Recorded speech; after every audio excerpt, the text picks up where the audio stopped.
Hoy vamos a dar la segunda queja de Habacuc. Pienso que todas las quejas que Habacuc tiene son debidos a algo, y es a una profunda crisis teológica acerca del concepto que él tiene de Dios. Porque la primera queja es si él está preguntándole a Dios y está viendo la injusticia, ¿por qué no obra? Parece como que él piensa que Dios está inactivo. Claro, son conceptos que él tiene acerca de Dios y es expuesto su queja delante de Dios. Podemos llamar una queja santa, pero en realidad es una queja que expresa realmente una profunda crisis teológica en Habacuc, porque pensar que Dios está inactivo a pesar de la maldad del mundo es no haber conocido realmente quién es el Dios de la Biblia, porque Dios está activo soberanamente en todos los aspectos y asuntos de esta vida que hay debajo del sol. Él está actuando y está llevando hacia adelante su propósito redentor. Vamos a entender que Habacuc conoce parte del carácter de Dios, pero necesita una comprensión más exacta en la práctica de su vida acerca de el conocimiento de Dios. Necesita conocerlo, pero necesita saber también mirar la vida de la perspectiva de Dios. Ese es el asunto. Ver este mundo caído como Dios lo ve. Entonces podremos confiar en medio de las dificultades, el sufrimiento y la violencia, las injusticias de la vida, podremos ver que Dios es confiable, porque estás conociendo a Dios conforme Él nos enseña en su palabra. Hoy vamos a ser expuestos a esta segunda queja, la queja de Habacuc, y es una expresión de, él está perplejo por todo esto, ante el plan del Señor. Él va a utilizar él está pidiendo justicia a Habacuc, y Dios va a usar a los caldeos, a los babilonios, para aplicar su justicia sobre el pueblo de Judá. Es inconcebible la mente de Habacuc que Dios obre de esta forma. Pero claro, los pensamientos de Dios son más altos que nuestros pensamientos y sus caminos también.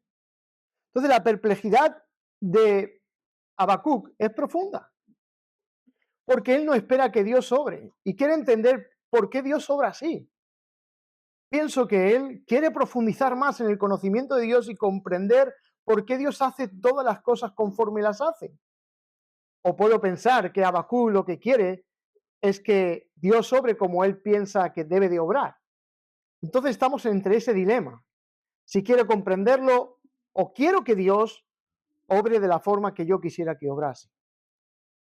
Dios no obra como nosotros queremos que obre, porque sus pensamientos son más altos que los nuestros. Él estará más lleno de compasión en todos sus asuntos que nosotros. Él estará más lleno de amor y bondad y piedad que nosotros. Él estará más lleno de justicia que nosotros. Por lo tanto, como Él obre, estará bien hecho. Porque Dios, en su obrar, es un obrar soberano. Está por encima de todos nosotros. Así que pienso, a través de este texto, que la profunda crisis teológica de Habacuc es una crisis que está en nuestro mundo de hoy y en muchos creyentes. Y pienso que profundizar en la teología acerca de conocer quién es Dios, su carácter, sus atributos, su obra, su palabra, conocerlo y comprenderlo nos ayuda en toda nuestra vida a vivir gozosamente. Porque cuando la teología nos enseña y no sabemos aplicarla a nuestra vida, entramos en un colapso. ¿Por qué suceden todas estas cosas? ¿Por qué estoy sufriendo si yo estoy adorando a Dios, buscándole en su palabra? ¿Por qué hay tanto sufrimiento? ¿Por qué hay injusticia? Y podemos sufrir un colapso en nuestra vida de no comprender lo que Dios está haciendo en medio de nuestro sufrimiento, en medio del dolor, en medio de la incertidumbre e injusticia en un mundo caído. Porque parece ser que el mal abunda mucho más que la bondad de Dios. Pero no es así, no es cierto. La bondad de Dios es expresada con cada puesta de sol. Al contemplar el firmamento, al contemplar la naturaleza, al contemplar con nuestros ojos a mis seres queridos, al contemplar cada día el bien que Dios hace en nuestra vida, es gracia común de Dios que obra en medio de nosotros. Entonces, la maldad no está venciendo.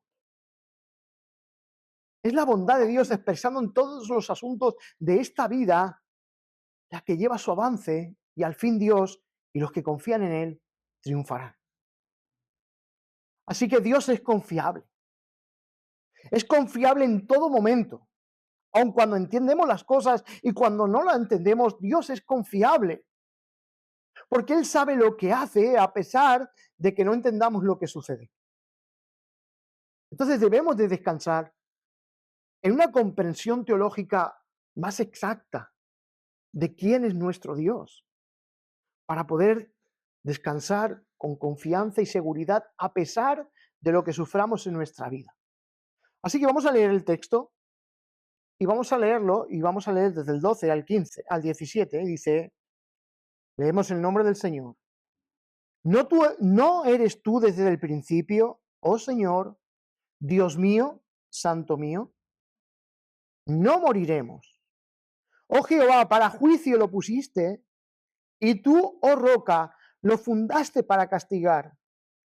Muy limpio eres de ojos para ver el mal, ni puedes ver el agravio. ¿Por qué ves a los menospreciadores y callas cuando destruye el limpio al más justo que él? ¿Y haces que sean los hombres como los peces del mar, como reptiles que no tienen quien los gobierne?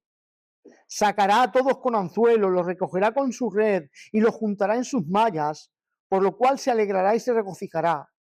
Por esto hará sacrificios a su red y ofrecerá sahumerios a sus mallas, porque con ellas engordó su porción y engrosó su comida. Vaciará por eso su red y no tendrá piedad de aniquilar naciones continuamente. Eso es lo que dice nuestro texto de esta mañana. Y vamos a explicarlo en esta mañana y vamos a tener una aplicación y vamos a contemplar a Cristo en cada versículo. En esta sección forma parte del diálogo entre el profeta Habacuc y Dios. Y Habacuc está perplejo al ver que Dios, quien es santo y justo, permite que una nación malvada como los caldeos, los babilonios, castigue a su pueblo. ¿Por qué Dios tiene que utilizar a estos malvados para castigar a su pueblo? Bueno, anteriormente, en la predicación anterior, en el versículo 11, lo deja claro. Es porque Dios no solamente es juez de un pueblo en concreto, es juez de todas las naciones y de todas y cada una de las personas. Él es juez de toda la tierra. Y el propósito por el cual él envía a los babilonios eran un pueblo que confiaban en su propia fuerza, en su propia valía, era su propio Dios. Ellos mismos eran su propio Dios. Romanos nos enseña, ¿no?, que ellos, habiendo entendido que Dios muestra su poder y su deidad por medio de toda la creación, no le glorificaron ni le dieron gracias, sino que se envanecieron en sus propios razonamientos. Y su necio corazón fue entenebrecido, dicen las Escrituras. Porque realmente es así como vaga el mundo. Están ciegos para contemplar quién es Dios, porque cada ser humano tiene tendencias idolátricas de su propio corazón que le empujan a ir más allá de quién es Dios. Y los caldeos no son una nación diferente a la nuestra. Es una nación igualita a todas las que hoy están en nuestros medios. Por lo tanto, todas las naciones, este texto nos enseña que Dios es soberano para juzgar a todas las naciones de la tierra, de todas las épocas. Un día estarán delante de Dios siendo juzgados. Nadie quedará impune al juicio divino. ¿Se imaginan que Hitler no fuera juzgado por todos los crímenes que ha cometido? Él un día estará delante de Dios rindiendo cuentas por todos y cada uno de los pecados que ha cometido. Pero no solamente Hitler, todos los seres humanos. Habrá gente que el pecado es más visible, pero las injusticias que se cometen contra la ley de Dios, todos las hemos incumplido. Por lo tanto, Dios, en su bondad, va mostrando su plan para que el hombre, a través de su gracia, que es en Cristo Jesús, pueda ser salvo de aquel día y pueda encontrar en Cristo la salvación de aquel día donde todos serán juzgados. Ahora, el versículo 11 nos muestra, dice, luego pasará como el huracán y ofenderá atribuyendo su fuerza a su Dios. Esto es lo que la nación hace. Pero Dios es quien va a juzgar a esta nación. La va a juzgar. Va a juzgar a su pueblo Judá y va a juzgar a los caldeos. Este dilema refleja una inquietud universal, ¿verdad? Que parece como que la maldad impera parece que todos los políticos son los que realmente mueven todo el tinglado de este mundo. Nadie quedará impune ante la justicia divina. Ahora la pregunta de Habacuc, ¿cómo puede Dios tolerar tanta injusticia? Y este pasaje nos va a apuntar bien hacia Cristo como la respuesta definitiva a esas preguntas que Habacuc hace. Y estamos en una crisis teológica, y Habacuc está pasando una crisis teológica. Hay conceptos de Dios que no se comprenden del todo, no son claros, parece ser. Pero Dios es muy claro y concreto en todos sus asuntos.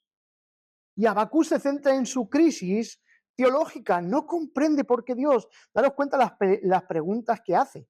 El 12, ¿no eres tú desde el principio, oh Jehová, Dios mío, Señor mío? Él está haciendo preguntas.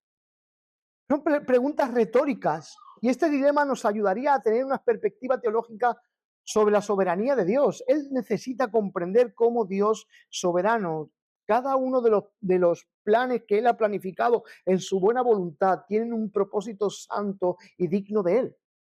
Por muy difíciles que sean de entender para nosotros, Dios está llevando todo el curso de la historia al término final. Cristo, el sol de justicia, reinará en medio de su pueblo, de aquellos que han sido salvados. Así que una pregunta clave es que cómo conciliamos el carácter santo con el uso de instrumentos malvados para cumplir sus propósitos. Es lo que choca en la mente de Habacuc. ¿Cómo un pueblo como los babilonios, que es un pueblo idolatra, es un pueblo que actúa con maldades, que no mira a nadie, sino que los destroza conforme entra? ¿Cómo vas a ser? ¿Cómo eres tú santo y utilizas ese pueblo para ello? Para mi conclusión es esa, es que todos y cada uno de los seres humanos serán juzgados delante de Dios. Una buena respuesta sería, para nosotros una aplicación práctica, en Cristo muestra a Dios su justicia y su misericordia, porque hay conceptos acerca de Dios que parecen como que no calibran. Por ejemplo, en muchas de las iglesias de España simplemente se predica acerca del amor de Dios. Pero es que el amor de Dios sin su justicia no puede ser entendida. ¿Sí? Entonces se tiene un alto concepto del amor de Dios, que no quiero decir que no se tenga, se tiene que tener como cada uno de los aspectos de sus atributos, pero es que no se puede entender el amor de Dios sin la justicia de Dios. Como pecadores como nosotros, que merecemos el castigo por nuestros pecados, en la cruz se encuentra un equilibrio el amor de Dios y la justicia de Dios, de tal forma que allí se besan y trae salvación a muchas personas. Podemos entender a Dios si conocemos a Dios. Y eso nos llama a las Escrituras. Y parece ser que Habacuc conoce a Dios. Miren el primer texto. Reconoce el carácter de Dios. ¿No eres tú desde el principio? En nuestra versión dice, ¿no eres tú desde la eternidad? Bueno, es un aspecto que se conoce de Dios. Tú eres eterno. Tú eres desde siempre. Yo conozco que tú eres así. Y nos damos cuenta de ese aspecto. Tiene una comprensión teológica. Y en este texto, la palabra eterno o palabra principio desde la eternidad, está hablando de que Dios es inmortal. Tú siempre estás presente en todos los asuntos. Parece como que lo conoce. Parece que esto te se escapa de tus manos. Es lo que Habacuc está diciendo. ¿Te se pasa esto a ti de tus manos? El sufrimiento que estamos atravesando, ¿te se pasa de tus manos, Señor? ¿No estás involucrado en el sufrimiento? ¿No te importa el dolor que están atravesando muchas personas? hermanos, sí está involucrado. Y la manera en que vemos que Dios sí está involucrado en el sufrimiento y en el dolor de esta vida es enviando a su Hijo a sufrir una causa injusta para Él, porque Él no merecía castigo. Sin embargo, Jesucristo en la cruz sustituye a los injustos para hacerlos justos. Es incomprensible, pero es la forma que Dios tiene de obrar de esta forma. Y eso, lo que está haciendo es conocer algunos aspectos de Dios. Dice, oh Señor, Dios mío, santo mío. Tenía un alto concepto de la santidad de Dios. Como diciendo, tu santidad es ofendida, tú eres puro, estás viendo la maldad, haz algo de otra forma como creo yo que tenías que hacerlo. Pero claro, Dios no va a castigar la maldad como nosotros pensamos, ni cuando nosotros queremos. Porque si Él llega a venir a mi propia vida, antes de conocer a su Hijo, y me hubiera tratado conforme a la maldad que hay en mi corazón, hoy no estaría aquí predicando su palabra. Hoy no estaría ni vivo. Porque si su justicia tiene que ser aplicada en cada momento donde su ley es infringida, nadie estaríamos vivos. Pero sin embargo, la misericordia de Dios y su carácter paciente es expresado en dar oportunidades en medio del juicio y el sufrimiento y el dolor de esta vida para que el hombre entienda que sin Dios no hay esperanza. Así que podemos pensar que parece entender que es una pregunta retórica, ¿no? Yo entiendo esto de ti, pero ¿por qué haces esto? Él contesta y dice, no moriremos. Parece como una expresión de confianza, no moriremos, porque yo pienso que tú eres así, y entonces no moriremos, no moriremos. Sigue diciendo el texto, oh Señor, ahora parece que entiende un poquito acerca por qué Dios está haciendo esto. ¿Para juicio lo pusiste? Sí, claro, tú has puesto a los babilonios para juicio. Dice, y tú, oh roca, lo fundaste para castigar. En alguna versión dice, para perfeccionar. Es como que Dios quería corregir en medio del sufrimiento de que su pueblo iba a atravesar, corregir los aspectos de pecado que tenía en su vida. Es un poquito como el padre disciplina a sus hijos, ¿sí? Nosotros somos disciplinados por nuestros padres terrenales y comprendemos esa corrección. Hijo, no hagas esto, vas a tener graves consecuencias. Y imponemos el castigo para que nuestros hijos no sufran las consecuencias de su pecado. Parece ser como que esto es un medio donde Dios va a disciplinar y va a hacer entender a Judá lo que está sucediendo. ¿Sois conscientes de lo que estáis haciendo en cuanto a mi carácter, en cuanto a mi ley? Es un poquito esto, y claro, él parece como que lo entiende, entre comillas, y parece que entiende que el propósito es corrección y juicio. Pero creo que Habacuc tiene una profunda crisis teológica. Hay una aparente confianza, pero luego en los textos consiguientes nos damos cuenta de que otra vez empiezan las dudas y empieza a quebrarse la cabeza. Sigue diciendo el 13, muy limpio eres de ojos para ver el mal. Es así, ¿no? Dios tiene unos ojos puros. El contemplar el mal le causa a él, por causa de su justicia y su santidad, pues una expresión de ira por causa de la maldad. Eso muestra que Dios es bueno, no tolera la maldad. La palabra bondad no es que pase desapercibido todos y cada una de las maldades que se cometen, es poner punto y final a la maldad que hay. Esa es la forma de ver la bondad de Dios. Ahora dice, muy limpio eres de ojos. Dice, para ver el mal, ni puedes ver el agravio. Ahora hace otra pregunta. ¿Por qué ves al menospreciador y callas? Cuando destruye limpio al que es más justo que él. O sea, tú eres así, pero no estás obrando. ¿Ves? Otra vez viene la crisis teológica en la mente de Habacuc. Ahora, hermanos, podemos conocer algunos aspectos del carácter de Dios. Podemos conocer la eternidad, la santidad, la fidelidad de Dios. Pero muchos de esos conceptos tienen que ser aplicados en medio de nuestra vida, para que la fe que descansa en Dios tenga un fruto apacible en nuestra alma. Porque podemos pensar que por causa del sufrimiento y las injusticias de esta vida, Dios no está al control de nada. Dios está en control de todos los aspectos de esta vida. Puedes descansar confiadamente en Él. Cristo en este versículo, en el versículo 12, en el cual estamos viendo, donde se hacen las preguntas y se otorga y se conoce acerca de quién Dios es, en esa luz que nos da Habacuc. Cristo en este versículo, Cristo es la expresión máxima de la fidelidad de Dios, a pesar del sufrimiento. Por medio de Cristo, por medio de Él, su pueblo no perece, sino que tiene vida eterna. Así que lo que nos pueda acontecer en este mundo, la muerte de Esteban, la muerte de los apóstoles, ¿terminó ahí su vida? No, comenzó su vida. Por lo tanto, el no moriremos para los creyentes puede ser un aspecto presente, pero tiene más que ver con un asunto de esta vida. Va mucho más allá. Y es la vida eterna. No moriremos para siempre. Es más, la muerte del creyente no es llamada muerte. Es un dormir.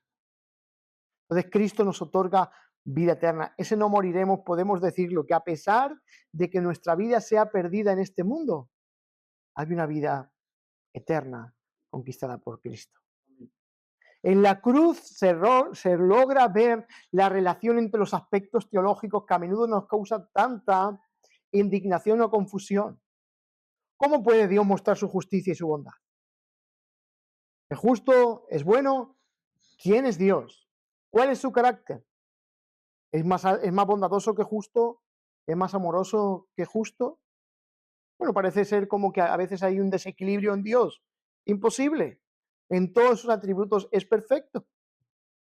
Pero aquí vemos cómo Dios en su soberanía determina por el sufrimiento y muerte de su Hijo Jesucristo hacer ver su justicia santa y su bondad en un equilibrio completo. Y es ahí donde vemos el equilibrio perfecto que existe en Dios.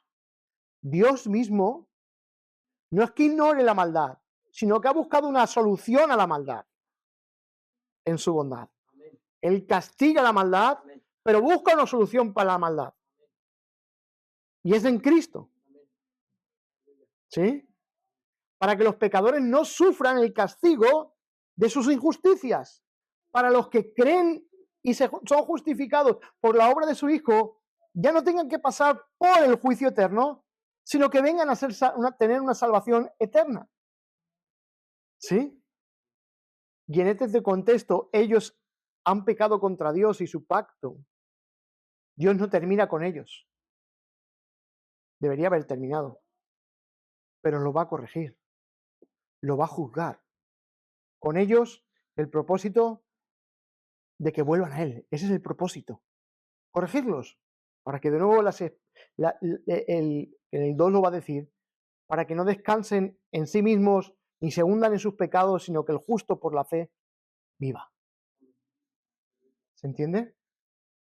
Segundo punto que vemos aquí, el versículo 13, es que el profeta está perplejo. ¿Usas una nación malvada para juicio? ¿Por qué lo haces así? ¿No puede ser de otra forma? ¿No? Muchas veces cuestionamos, ¿no?, el obrar de Dios y le decimos a Dios cómo debe de hacer las cosas, como dice el texto que dice, le dirá el barro al alfarero cómo debe de hacer las cosas. Dios es soberano ante todo esto. Dios es soberano sobre tu vida. Y nada de lo que acontece a tu vida pasa desapercibido a los ojos de Dios. Eso me hace pensar que en medio de mi sufrimiento, en medio de mi pecado, en medio de mi dolor, en medio de la injusticia, en medio de un mundo caído, yo puedo confiar y acudir a mi Dios para descansar en Él. Él tiene aspectos del carácter de Dios, el 13 lo dice, otro aspecto del carácter de Dios, muy limpio eres de ojos. Claro que es muy limpio de ojos el Señor. Pero le estás atribuyendo que Él está inactivo en medio de la injusticia. que lucha ante la injusticia, parece que está luchando él solo, parece Habacuc, ¿no? Yo solo lo estoy viendo, ¿sí? Hay tanta injusticia que yo solo lo estoy viendo. Y estuvimos hablando la semana anterior y decíamos que muchas personas dentro de las iglesias se han centrado en la justicia social, buscando justicia en cada aspecto donde ven ellos que pueden involucrarse y traer justicia. No, la justicia tiene que ver con el Evangelio. Y esa es la causa por la que nosotros nos implicamos a predicar el Evangelio, porque todo el mundo está cometiendo injusticias delante de Dios. Y la única manera de salir del castigo eterno es por medio del Evangelio de Jesucristo, para que el hombre sea salvo. Qué lucha, ¿no? De Habacuc. Hay injusticia, vamos a luchar por ella. ¿Por qué no hacen nada? Dios sí que está haciendo. Él está diciendo que no use a los caldeos como instrumento de juicio. No los uses. No los uses. Y apela a su carácter o al aspecto de su carácter que él tiene pensado.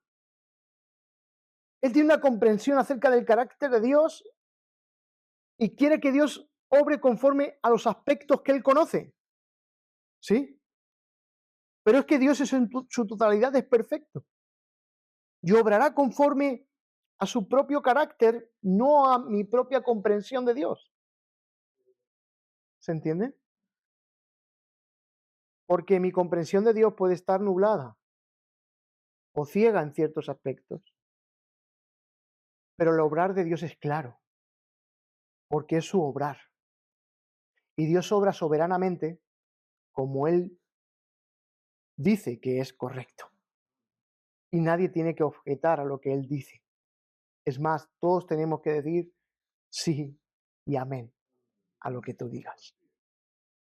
Así que Dios no es impasible ante el mal. Mucha gente piensa así. No se da cuenta en el mundo por qué hay tanta hambre en el mundo. ¿Sí? ¿Acabamos hoy con ese dilema? Sí, porque el hombre está centrado en sí mismo y acapara solamente por él.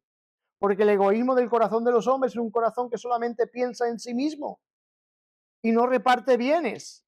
Pero Dios le ha dado una abundancia a todo el ser humano para que nadie sufra eso, pero por causa del corazón pecaminoso de los hombres hay egoísmo. Por lo tanto, ahí tiene la solución porque hay tanta hambre.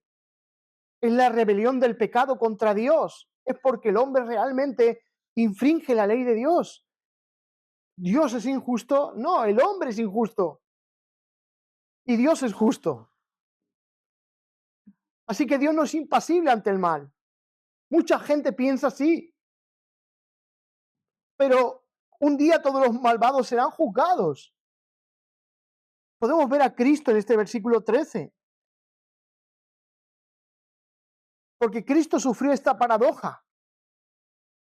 Sufrió esta paradoja en la cruz. Fue entregado en manos de hombres malvados. Por eso es que la maldad es juzgada. Dios no es impasible. Toda la maldad, lo mismo que está sucediendo con Judá en este caso, están sufriendo por manos de hombres malvados, así también sufrió su hijo. Jesucristo sufrió por manos de malvados. Esos malvados, más allá de los que le crucificaron, éramos todos y cada uno de nosotros. Pero formaba parte del plan soberano de Dios para redimir a las personas que creen en Él. ¿Por qué Dios usó la cruz? ¿Por qué Dios usó el sacrificio de su hijo? ¿Por qué Dios usó el sufrimiento de su hijo? No lo sé. Pero es la causa por la que usted y yo podemos ser salvados, para que tú no sufras las consecuencias de tu maldad y puedas ser perdonado en su hijo. ¿Por qué usas a los babilonios? ¿Por qué usas a los caldeos? Es la única forma que tú tienes de corregir. Él ha determinado que va a corregir. Y la cruz igual. Nadie le dijo a Dios que debía de morir su hijo en la cruz. Él mismo, en su soberana voluntad, determinó que fuera así. Y Jesús sufrió para que la consecuencia del juicio eterno de los pecadores que creen en su nombre, para que ellos no lo experimenten. Entonces la soberanía de Dios siempre tiene un propósito lleno de bondad, de justicia, de misericordia, de piedad, porque es su obrar soberano para el bien de los que creen y para su propia gloria. Así que la cruz muestra que Dios no ignora el mal, sino que lo redime con un propósito. Lo hace con un propósito. Cuando Dios castiga o corrige el pecado, tiene un propósito. Y su propósito es limpio, es santo, es soberano y no está marcado por la injusticia. No hay injusticia en que Dios envíe a los caldeos. No es injusticia que Dios obre de esta forma, porque la maldad no procede de Él. En Él no reside ningún aspecto de maldad en el corazón de nuestro Dios. Amén. Debemos de entender algo. Somos frágiles ante todo esto. Cuando estamos bajo el juicio de Dios, somos frágiles. Cualquier momento puede decir Dios, ya está, se terminó. Pero no vemos su paciencia. Si Dios quitase su protección de este mundo y no sostuviera con el poder de su palabra esta tierra, ¿dónde estaría esta tierra? Somos frágiles. Si Dios en su gracia común no hubiera permitido que hoy los que hemos visto la puesta del sol no despertásemos, ¿qué hubiese ocurrido? Si no sostuviese el mundo y si no obrase con justicia, etcétera, y etcétera, y etcétera. Dios está en una constante actividad, obrando en medio de un mundo caído, aunque tus ojos no lo estén viendo. Dios está involucrado hasta en el asunto más pequeño de tu vida, hasta en el asunto más pequeño de este mundo. ¿Sí? Nuestro Padre Celestial da de comer ¿a quién? A las aves del cielo. Ahí tiene un buen predicador, una ave del cielo. Come porque nuestro Padre Celestial le da su alimento. ¿Sí? Él tiene contados hasta los pelos de nuestra cabeza, dándonos a entender que hasta los detalles más pequeños de nuestra vida está Él involucrado soberanamente. Así que somos frágiles. Si Dios quitase su intervención en este mundo, el mundo ya no estaría. Así que en el 14 y 15 podemos mirar y miremos lo que ocurre si Dios no estuviese al control. Nos devoraríamos unos a otros. Dios restringe pecados en el corazón del ser humano. Hemos leído que pone límites a los mares. ¿Dónde estabas tú, Job? Cuando puse límites a los mares? Dios restringe y pone límites a cada asunto de esta vida. Porque si Dios dejase que nuestro corazón tuviese la rienda suelta, nos convertiríamos cada uno, o yo sería igual que Hitler, por ponerme a mí como ejemplo. Pero hay un obrar de Dios que restringe la maldad en el corazón de los hombres. Así que podemos pensar en esto, que Dios está obrando en nuestro mundo, porque nuestra fragilidad no está sosteniendo la tierra. Todo está siendo sostenido por Dios mismo. Amén. Viene el 14 y el 15, vamos a leerlo. Dice, vamos a leer desde el 13 después de la pregunta. No es toda una pregunta, desde la parte B del versículo 13. ¿Por qué ves a los menospreciadores y callas cuando destruye al limpio al más justo que él? Y haces que sean los hombres como los peces del mar, como reptiles que no tienen quien los gobierne. Parece ser que nadie los gobierna, pero Dios está al control. Es lo que estábamos diciendo.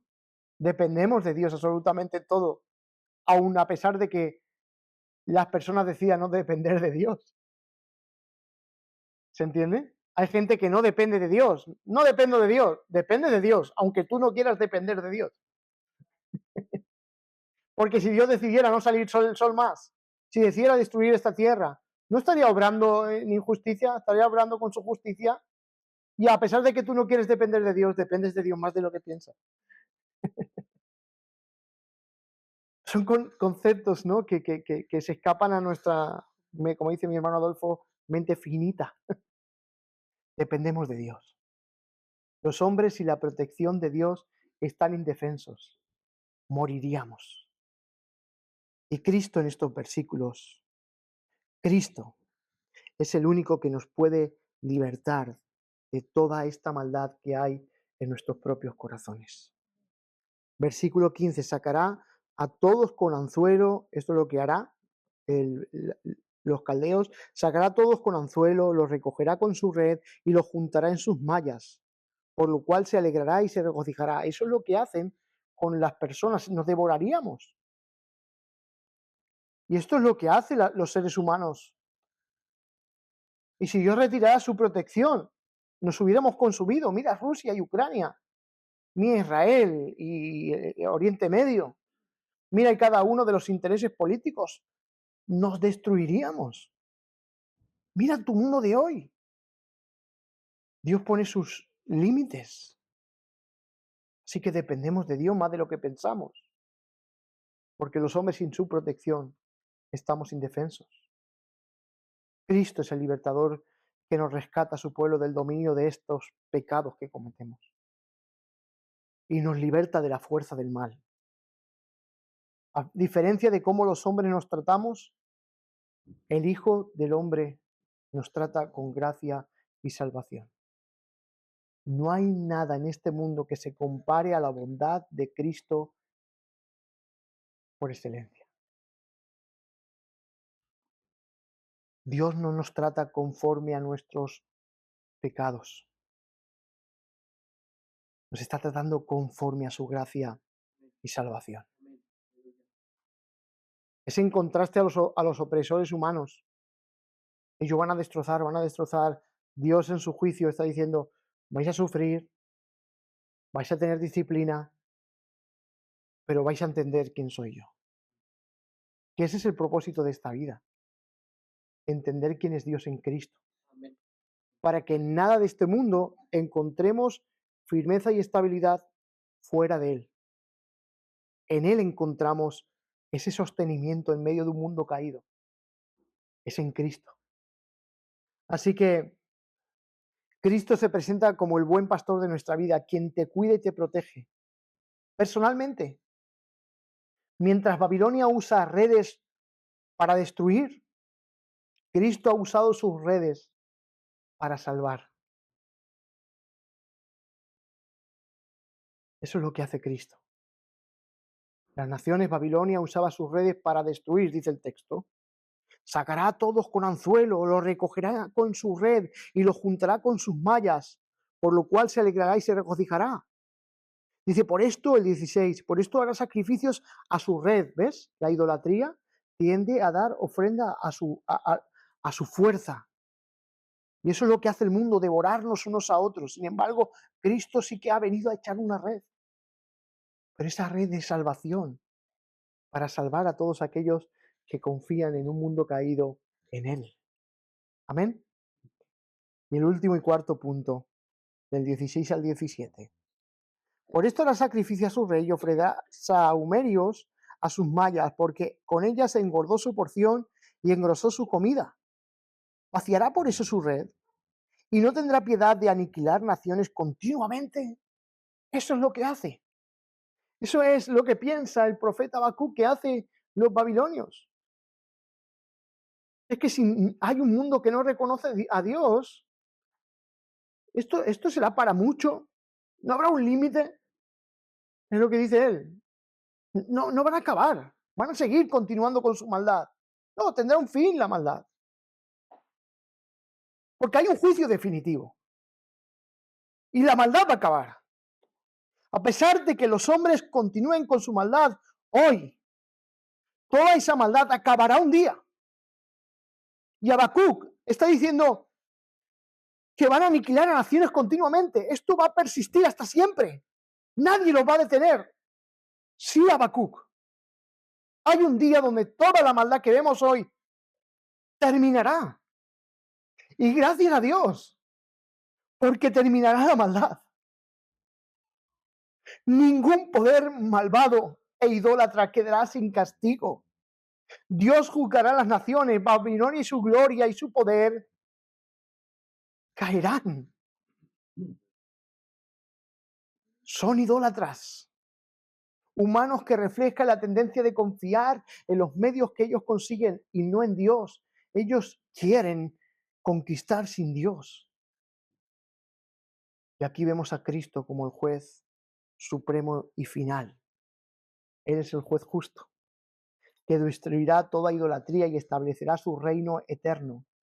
La bondad de Dios y la justicia de Dios vencerán para siempre. Dice que en la nueva ciudad de Dios ya no hará falta de sol, porque Cristo, el sol de justicia, es el que alumbrará la ciudad. ¿Se imaginan ya un mundo sin maldad? ¿Un mundo sin injusticia? ¿Un mundo sin sufrimiento? Eso es lo que el juez justo ha conseguido para aquellos que son justificados por medio de la fe en Él. Más el justo, por la fe, vivirá. Cristo confronta constantemente toda idolatría porque es contraria a Dios, porque Él debe ser el centro de nuestra adoración. Cristo nos asegura que la maldad no tiene la última palabra, sino Él. Cristo tiene la última palabra. Daros cuenta que en todos los creyentes de la historia han encontrado en Cristo el final de su maldad en contra de Dios. Nuestro pecado, que es la maldad donde emana de nuestro corazón, ha sido intervenido por Cristo para que nuestras vidas sean justificadas y no castigadas delante del trono de Dios. Ahora, mira el Edén, ¿sí? Porque la maldad tiene su final. Y Dios está tan comprometido con esto, más que tú y que yo, Habacuc. Dios sí que le importa que las injusticias no se sigan cometiendo, que la maldad no avance más que su bondad. Él está comprometido. Mira el Edén. Cuando el hombre peca, le da una promesa centrada en el Evangelio. Mira a Abraham, cuando llama a Abraham, lo llama de salir de Ur de los Caldeos y le da una promesa donde todas las familias serán benditas en su simiente. Le da la promesa del Evangelio. Mira a Jacob, mira a Isaac. Mira cada una de las promesas en las cuales tiene que descansar el pueblo de Dios, de que habría alguien que finalizaría con toda la maldad que hay en el mundo. Mira a Moisés, mira a los profetas. Pero sobre todo mira la cruz. Dios está comprometido con acabar con el mal. Y mira el final, Apocalipsis 21. Todo el mal se ha exterminado por Dios al final de la historia. Así que Dios acabará con el mal. Y una aplicación práctica para nosotros. Confía en el plan soberano de Dios, aunque no lo entiendas. Romanos 8:28. Y sabemos que a los que aman a Dios, todas las cosas, todas, tu enfermedad, tu sufrimiento, todas y cada una de las circunstancias de tu vida, te están ayudando para bien. Porque Dios está llevando el curso de la historia. Y tú eres parte de esas personas que han entrado a su propósito eterno y redentor, que es en su Hijo. No importa cuán confusas sean las circunstancias, no importa cuán dolorosas, Dios está obrando para su gloria y para nuestro bien. Descansa en la justicia de Dios. La cruz garantiza que Dios no ignora el mal ni el pecado, sino que lo juzga en su Hijo. A diferencia de los idólatras que confían en sus ídolos, tú sigue confiando en Cristo y adórale. Todo saldrá como Él quiere. Vive por fe. Es la única manera que el justo vive, por la fe que descansa en Cristo. Así que, hermanos, de esta mañana, no sé las circunstancias que quizás estés pasando, momentos de incertidumbre en tu vida, momentos donde quizás estés pasando sufrimiento, dolor, veas injusticias que quizás preguntes. Toda esta historia tendrá un final feliz. Y es Cristo llevando el curso de toda esta historia. Y tú estás dentro de ella. Porque Él te ha traído a Él con gracia irresistible para que creas en su Hijo, para el perdón de tus pecados y tengas vida eterna en su nombre. Hasta aquí Damos gracias al Señor. Gracias, Padre, por tu palabra. Señor, ante tanta crisis teológica que sufre este mundo, un mundo caído que menosprecia tu nombre, hoy nos enseñas con claridad que tú tienes el control de todas y cada una de las cosas que suceden bajo el sol. Ayúdanos, Señor, a mirar y a contemplar tu palabra y conocerte en todos los aspectos. Y que tu pueblo, en medio de estas circunstancias, que quizás no entendamos hoy, pero tú nos muestras, Señor, en tu carácter soberano, que todo y en todo tienes tú el control absoluto. Aún las cosas más pequeñas, a menudo, Señor, nuestro corazón pecaminoso tiende a desesperarse por cosas tan finitas. Quizás la economía, el trabajo, la familia, la crianza, quizás algún aspecto de relaciones con algunas personas. Parecen, Señor, como que el mal impera y no hay solución.